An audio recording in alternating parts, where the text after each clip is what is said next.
എന്റെ വീടിന്റെ അടുത്ത് താമസിക്കുന്ന ഒരു കൊച്ച് ഈ അടുത്ത് എന്റെ അടുത്ത് ചോദിച്ചൊരു കാര്യമാണ്. കാരണം ഞാൻ ഈ മുല്ലപ്പെരിയാറിന്റെ ഒക്കെ വിഷയമൊക്കെ ഇട്ടിട്ട് ആ കുട്ടി എന്റെ അടുത്ത് ചോദിച്ചൊരു കാര്യമാണ്.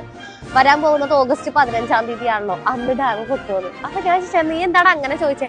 അല്ലേ ചേച്ചി, ഇപ്പൊ ഈയിടെയായിട്ട് കുറെ കൂടുതലും അങ്ങനത്തെ വിഷയങ്ങളാണല്ലോ സംസാരിക്കുന്നത്. അപ്പൊ നിങ്ങൾക്ക് എല്ലാവർക്കും അറിയാം നമ്മളുടെ ഈ ഒരു ഡാം പണിതിരിക്കുന്നത് ബ്രിട്ടീഷുകാരാണെന്നുള്ള കാര്യം. എന്നാൽ 128 വർഷങ്ങൾക്ക് മുമ്പ് ബ്രിട്ടീഷുകാര് പണിതതാണ് ആ മുല്ലപ്പെരിയാർ ഡാം എന്ന് പറഞ്ഞു കഴിഞ്ഞാല്. അപ്പൊ അവൻ ചോദിച്ചപ്പോഴത്തേക്ക് ഞാനാണെന്നുണ്ടെങ്കിൽ അത് ചിന്തിച്ചായിരുന്നു. കാരണം ഈ ഓഗസ്റ്റ് 15-ാം തീയതി എന്ന് പറഞ്ഞു കഴിഞ്ഞാൽ നമുക്ക് സ്വാതന്ത്ര്യം കിട്ടിയതാണ്. 1947 നമുക്ക് സ്വാതന്ത്ര്യം കിട്ടിയതാണ് ഓഗസ്റ്റ് 15-ാം തീയതി.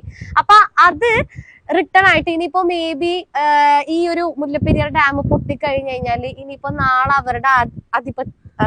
അവരുടെ കീഴിലേക്ക് വീണ്ടും കേരളം വരുമോ എന്ന് പോലും ഞാൻ ചിന്തിച്ചായിരുന്നു. കാരണം അറിയാലോ, ഇവിടെ കംപ്ലീറ്റ് ആയിട്ട് ഒരു ഡാം പൊട്ടിക്കഴിഞ്ഞാൽ കംപ്ലീറ്റ് ആയിട്ട് തൂത്ത് പഠിച്ചായിരിക്കും പോകുന്നത്. അപ്പൊ അതുകൊണ്ടിട്ട് ഈ ഒരു ഡാം പൊട്ടിക്കഴിഞ്ഞു കഴിഞ്ഞാൽ ഇനിയിപ്പോ അവർക്ക് പഴയതുപോലെ തന്നെ ഭരിക്കാനായിട്ട് വരാൻ പറ്റുമോ?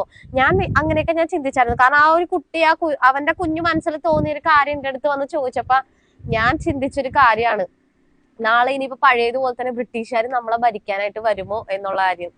അപ്പോ നിങ്ങൾ ആരെങ്കിലും അങ്ങനെ ചിന്തിച്ചിട്ടുണ്ടോ എന്ന് എനിക്ക് അറിയാൻ പാടില്ല. ഞാൻ ചിന്തിച്ച കാര്യമാണ് ഞാൻ നിങ്ങളായിട്ട് ഡിസ്കസ് ചെയ്തത്. അങ്ങനെ തോന്നിയിട്ടുണ്ടെന്നുണ്ടെങ്കിൽ നിങ്ങൾ താഴെ കമന്റ് ചെയ്യുക.